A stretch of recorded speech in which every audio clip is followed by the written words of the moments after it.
Ninao furaha kuwataarifu kuwa kilele cha maadhimisho ya miaka 25 ya Chuo cha Utumishi wa Umma Tanzania kitafanyika tarehe 3 mwezi Julai 2026 kuanzia saa 3 asubuhi katika ukumbi wa mikutano wa kimataifa wa Julius Nyerere jijini Dar es Salaam.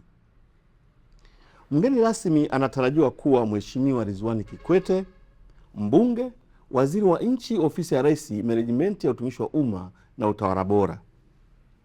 Maadhimisho haya yanahitimisha shughuli mbalimbali za kijamii, kitaaluma na maendeleo ya jamii zilizofanyika katika kampasi zote za chuo nchini tangu Agosti 2025, ikiwa ni sehemu ya kusherehekea miaka 25 ya mchango wa chuo katika kuimarisha utumishi wa umma nchini.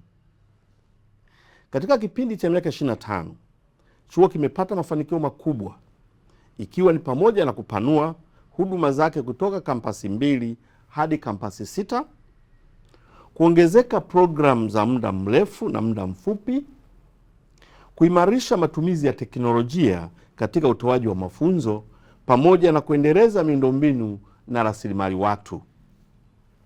Kupitia maadhimisho haya, chuo kitatathmini safari yake ya miaka 25, kuonesha mafanikio yaliyopatikana, kutambua mchango wa wadau mbalimbali, pamoja na kuweka mwelekeo wa maendeleo ya chuo kwa miaka ijayo, ili kuendeleza kutoa huduma na mchango katika kuimarisha utumishi wa umma nchini.